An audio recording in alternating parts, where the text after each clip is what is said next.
Thank you very much for that introduction, Chris. Welcome to everyone who has joined the webinar or watching us on a recording. Thank you for joining. We're going to cover a few of the topics like we have been in prior months, giving you a little bit of an overview of our Zilliz Cloud offering. And I'd like to go through an illustration or a demo and how you can get more help. The series of cloud monthly technical review recordings and webinars are intended for a technical to semi-technical to highly technical audience, but covering different topics that are of interest to developers, administrators, is where we are trying to keep our focus. So with that, our expectation for those who are joining is that you are somewhat aware of vector databases, Gen AI use cases, vector embeddings, and how to use other vector database products. There are many in the market. We are the creators of Milvus, the most popular open source database. And when we offer that as software as a service on the cloud, we're a company named Zilliz. So what is Zilliz Cloud? We are the software as a service version of Milvus, the most widely adopted vector database. If you are a startup or a well-established company or just coming into the foray of Gen AI use cases, you're going to realize pretty soon that a vector database is your friend.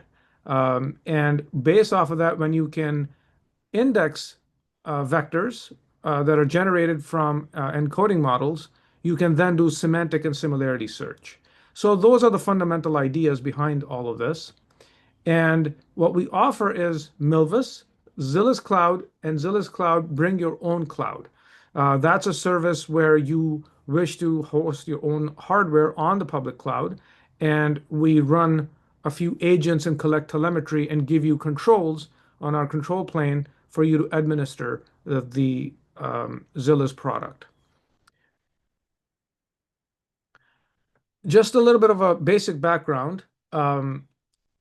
Vector search is most applicable where you have content that is unstructured, where things are scraped from a PDF or a web page or XML files that are converted to PDFs. In it, you have things like titles, pictures, timestamps, and they're all meshed in together. And a lot of the content is just text, it's diagrams. There's no real structure. There's no dictionary, so to speak. And using different encoding models, you can take all this content and you can break it up, make it a little bit more structured. However, wherever you have content like a Wikipedia page, you can index that as a vector field and then allow your users to go search on it. One of the very well-known use cases for this is RAG, Retrieval Augmented Generation. And we power that using our Milvus kernel on the Zilliz Cloud.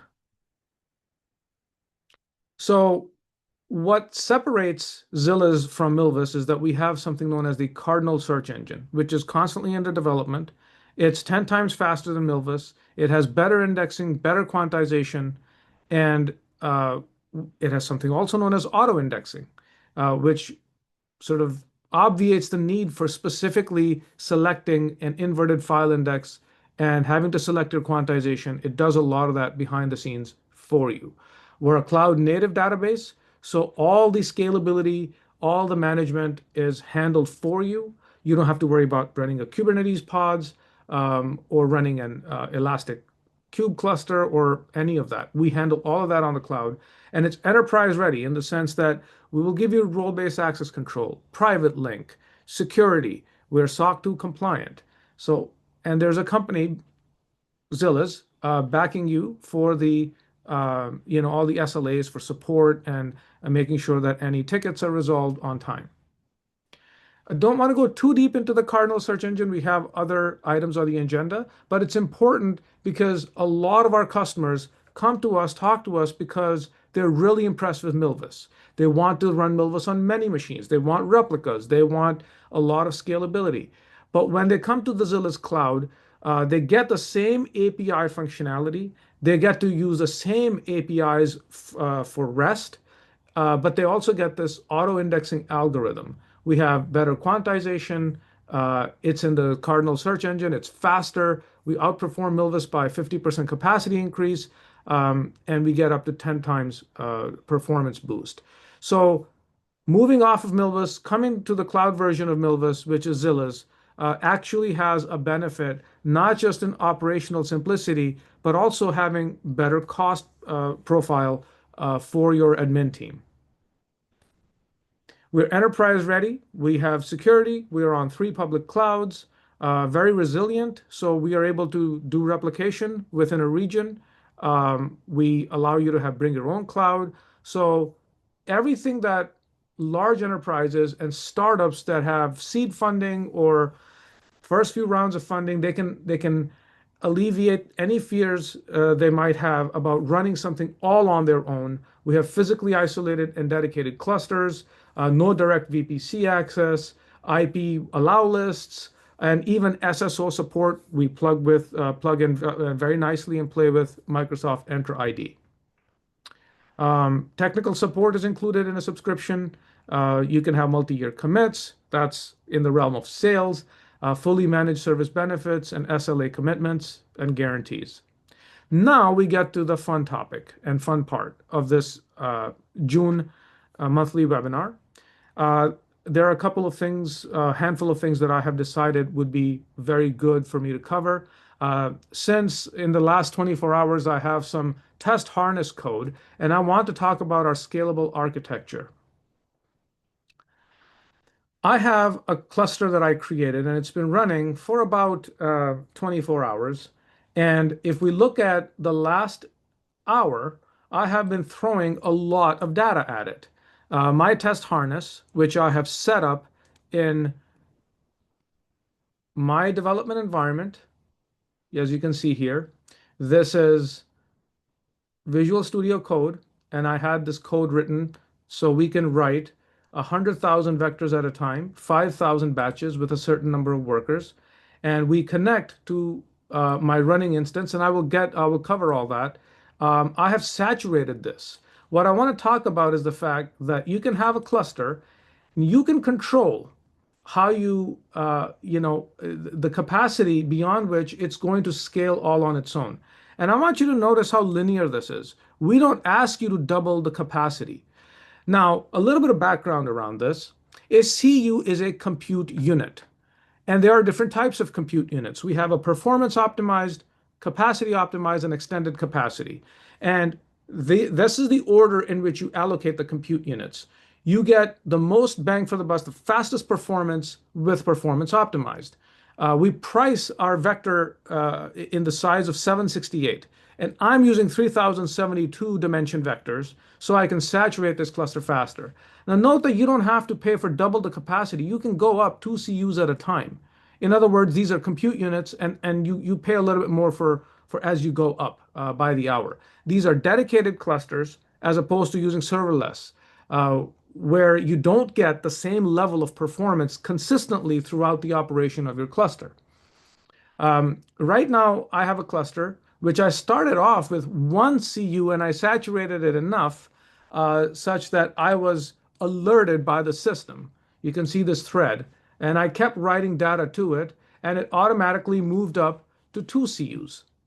Now I continue to write the data, and in the last hour, if we look at the metrics, this is the last 10-minute chart because I haven't really been doing anything. In the last hour, I really saturated this, but you can see that it goes up and down, up and down. That's because various services that are ingesting the data are also then running compaction, building the index. So it requires that those services be activated as we ingest, as we build the index, and then as we release memory, we are able to alleviate the pressure off of the cluster. What I'm going to do is have my test harness run the next batch of inserting more data, and I'm now going to allow for this cluster to have a relief valve. I'm going to say, you know what, you can scale up to 4 CUs once you hit this capacity threshold, which is a very simple calculation around memory. So we're going to come back and revisit this, but this is our very powerful, automatically scaling cluster ability, and this just tells you what's going on. And we set the auto scale over here. There is slight jitter when this cluster does upscale, and you are notified by email when this happens. So I did receive a couple of alerts. We're going to revisit this for sure. Um, we're always also moving on. We improve how we have our UI. I'm really proud of the fact that our engineering team, just going to close this tab here, and I'm going to cover Intuitive Collections UI. You see, unlike other databases, and some might have this feature, when you create a collection, when you operate this database, this entire user interface acts almost like an integrated development environment. You don't have to run everything with PyMilvus. Of course, while we do have an API playground, which lets you administer this database, you can create new partitions inside collections, you can create new indexes, drop collections, describe collections. This is available, but this still has a programmatic component to it. If you are getting started with vector databases and you want to operate things in a very free-flowing way, you just want to explore things, this is one of the best UIs around. Now you can see that I created this vectors 3072. This is the collection that I'm using for my cluster to saturate it. And right now I'm at 86% capacity, but I'm allowing it to go up to 4. We're going to revisit this. If we take a look at this create collection capability, we've made some improvements over time, but at this point where we stand, you can actually create a brand new collection inside of a database. And if I create a test02 collection, I can give it a test data for inference or test data for new model selection. And here, right here, we give you a lot of flexibility. We also have a very friendly UI, very intuitive UI, where you can hover over fields to find out the kind of capabilities that we provide. You can also have your primary key automatically generated. And we require at least one vector field, and you can select the dimension. I'm going to put something that's sort of middle of the pack, 1536. There are models that work with smaller dimensions also. And recently what we have done is given you the ability to select full text search. Well, why can't I click on full text search? That's because I don't have a varchar field. In other words, the collection requires that if I have a description of, let's say, a product catalog, and every product has a description, I can give it a varchar field. And as you can tell, with every field that you add, what you can also add is a corresponding attribute for which you can provide a value. So in the case of a float vector, you have dimension. In the case of varchars, you have max length. I'm going to say that, well, perhaps 4,000 characters is a good description. Now let's go forward and provide a description desk vector. And without going into too much detail, I'm going to talk about, sparse float vectors. When you have text, when you want to do semantic search, you use dense vectors. When you want to do a more of a lexical analysis, like in the Lucene library, we use sparse vectors because we have that many more indexes in the array that we want to have positionally what is active, because we cannot have, a 0 for all of the positions for which we don't get a term. As of late, what's become very popular is the BM25 function, and that's what we support. A function is used in full text search to convert tokenized items to sparse vectors with relevance scores. If you remember how the PageRank algorithm was developed, it was about relevance scores for a page, how many other pages led into it based off of search terms. BM25 is another score, almost like TF-IDF, term frequency, inverse document frequency. And I'm not going to go too deep into this rather involved theoretical topic. I would encourage anyone watching this or live here to please take a look at that. But we can now add full text search based off of the description, this is the score, and what sparse vector field. And it's done immediately. You don't have to do anything programmatically. You can start using full text search after this with the examples that we provide in our on our website. So I can save it And this is a very powerful feature. I feel you can do a lot more with Zilliz, and I can now create this collection. I'm not interested in inserting data. So that was a little demonstration I wanted to do. Sorry about that. What I also want to highlight, as we were looking at my test harness, which is now done, inserting more data into this, is if you look at this URI, my endpoint on the vector database, and I've got this token, which I'm going to invalidate as soon as this call is over. We get this information from here.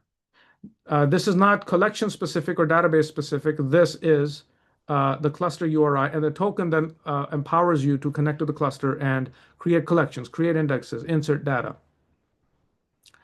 If you notice this is a secure endpoint.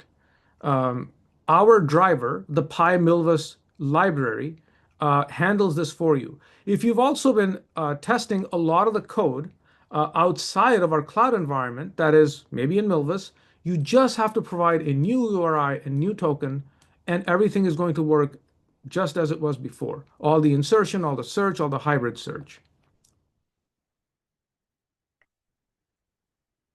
Excuse me. So this leads us into talking about some security features that we provide for you on the cloud. I'm not going to go into the mathematical or theoretical explanation of how everything is built, but the important thing to note is we support private endpoint, and you can set this up as long as you are able to do so. I chose Google Cloud to run this cluster, but we also support this on AWS and Azure. The IP access list is something that is very, very powerful in when you have a VPN connection, or you know the specific set of IPs in your organization. So we have allow lists with which you can do this. Of course, I want to be able to reach this cluster from anywhere, but you can add a CIDR notation IP address, and we will save that for you, and that becomes a sort of a gateway to getting into this. There are other safety mechanisms. The other one is we have TLS by default, which I talked about. There's IP allow list, private link we allow, and RBAC with privileges. RBAC stands for role-based access control. It's a very standard concept. Almost all databases have it. And first, you have to, of course, understand the privilege model. And these are our privileges. It's been very well thought out. I'm very impressed and proud of our engineering team for how they've gone about the kind of privileges you can have tied to a specific role within the system. So if you have a read-only privilege, what are you allowed to do? Well, you can see this checkbox. You cannot create a partition. You cannot drop partitions. So obviously you can't change anything. Of course, when you're the admin, you can do pretty much anything. We have database level permissions, and we have cluster level permissions. So as you can see with read-only, you can do only so much. With read-write, you can maybe do a little bit more. And with cluster admin, you can do a lot more. So as far as if you are a large enterprise or small enterprise, you have PII data. You don't want people to be able to, get in and make changes to the data. You can use the privilege model. And let me just cover something very briefly. Users and roles are at not necessarily any one level. The roles, I can create a new cluster role and assign privileges, very fine grained permissions, especially on this. So collections, you can select, well, first you select the database, and you can select specifically on which collection you want to provide what kind of privileges. So we have a very, very rich UI. Now, there are database systems in which you have to do this using a SQL-like language, describe roles, assign XYZ type of role with specific privileges to a securable type object. We allow you to do this, of course, very much using our API playground, but also from here. All right, moving on. I just want to talk a little bit about what recently we have added to the cloud side of things. And a real brief note, and I will belabor this point, whenever we release a new version of Milvus, we allow it to battle harden. We make sure that our user community can download it, test it, provide their feedback, and only then do we bring those features and those improvements into the cloud. We don't want our existing customer base and new customer base to be surprised by any kind of issues, tickets that go unresolved. So while I will cover some of this, we will not be hosting Milvus 2.6 on the cloud because you can see that if I was to create a brand new cluster, a dedicated cluster, it's actually going to have version 2.5, which is our latest release. I did that yesterday for this cluster, and it's Milvus 2.5.x. We give you the latest software. We don't force you to upgrade, but we don't prematurely release anything onto our cloud offering. So now that we've been talking about scaling, let's just go back very quickly and see where we are. And as you can see in the last hour, uh, we were at very high capacity, right? We were up to 86%, but that suddenly changed. Why are we down to 36? That's because the cluster automatically upscaled to 4 compute units. And let me see if I did receive a notification about it. Okay, this is the prior one in the morning, and this is just now while I was speaking with this audience. So this is our very highly scalable, automatically, we manage things for you type of architecture. Of course, it is going to come with a higher cost, but my hope is that if you're ingesting more and more data, you've got a growing business, and we congratulate our community for that. All right, so let's talk a little bit about recently added features. I've picked these up from our documentation around release notes. It's simply, every quarter we improve the product. We have some more release notes. You can go find them yourself from a simple search engine search. And I picked these up, some of these from here. I think they're worth a mention. Migrations are very important to our users. This is private preview, but this is something very important to our user community. I'm not going to go too deep into this. I can cover other topics also, but what we allow is that without having to bring down your cluster or stop taking writes, you can do direct data transfer. There are some limits here. What are the prerequisites? What is the mechanism? It's all documented.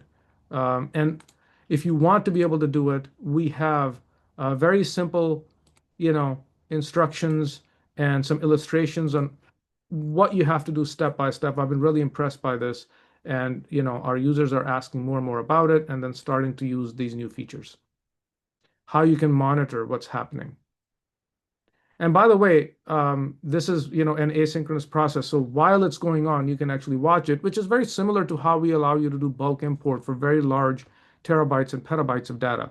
You can kick off a process and then take a look at what's going on. And we do, have various stages. You can monitor sync lag. You can, of course, stop the data sync. And then the phase 3 is you switch to your new collection to a new cluster. Another feature that's been around for maybe a couple of months is this alerting. Now, the alerting part that's improved as it's very much policy based. And what I can show you here is that we have project alerts. So if you look here, we've got a bunch of projects, and each project allows you to have multiple clusters.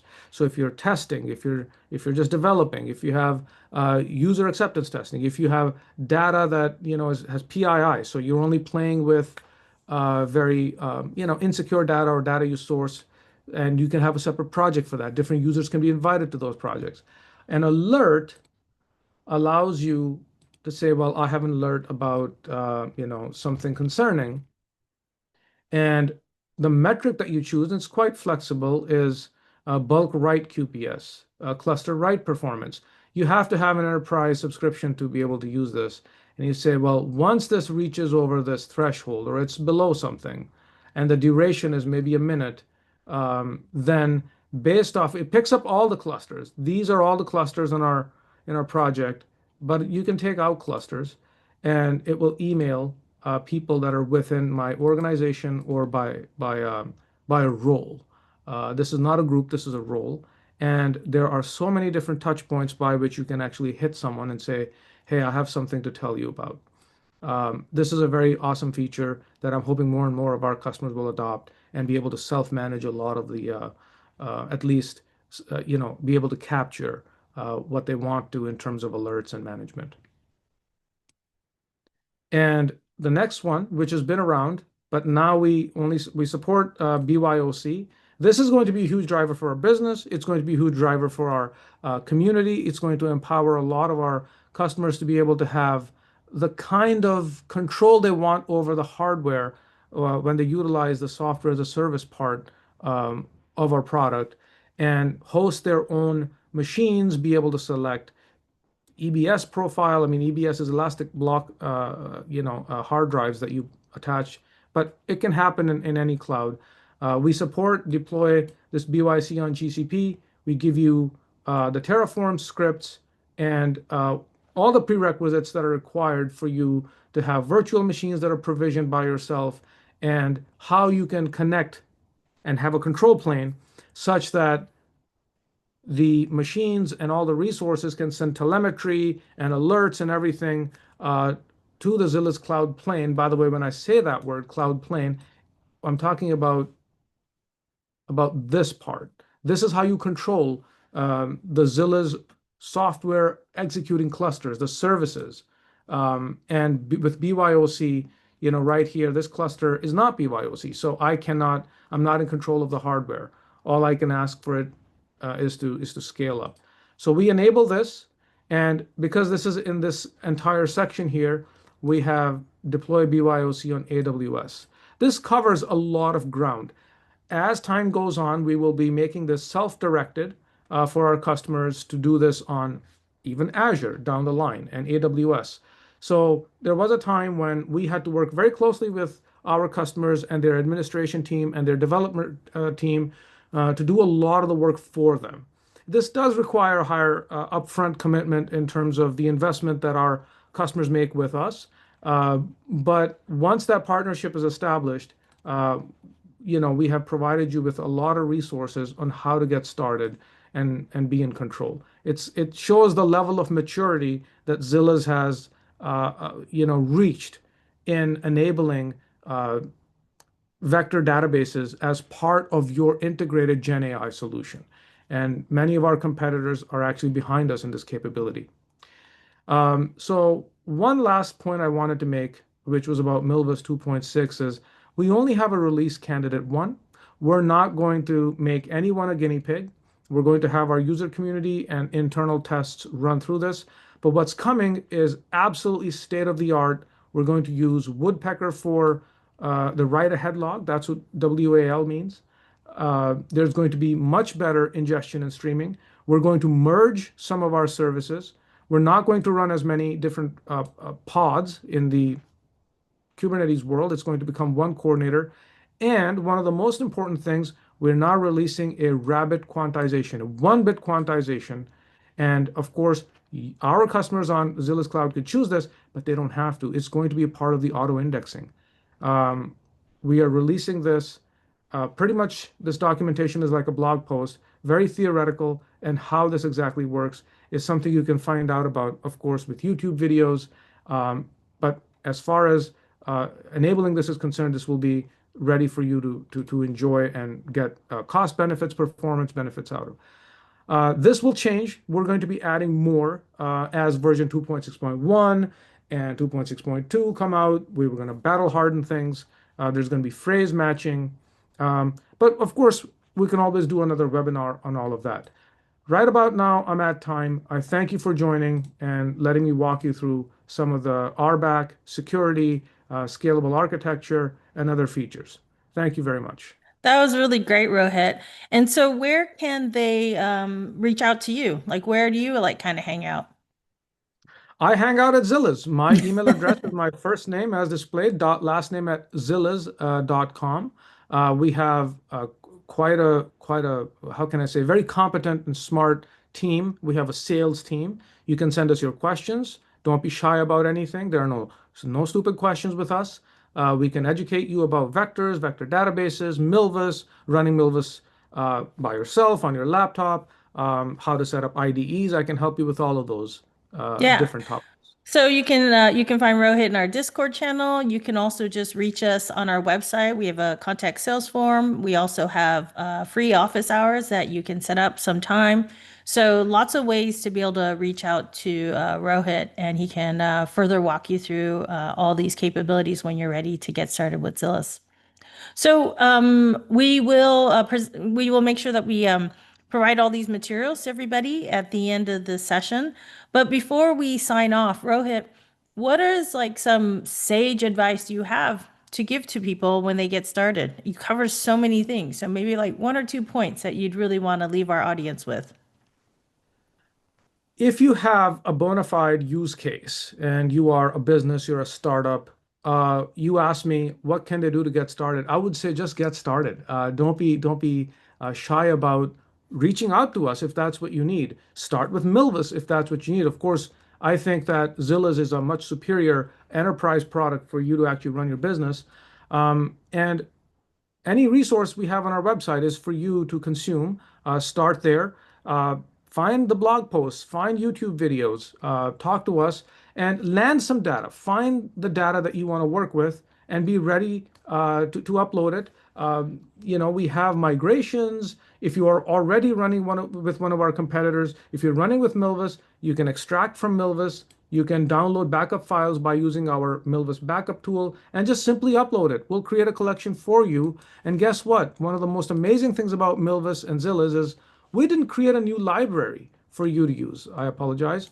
You use the same library. The only thing you have to do is change the endpoint URL, provide us with a token, and off you go. All of your code is going to work exactly the same.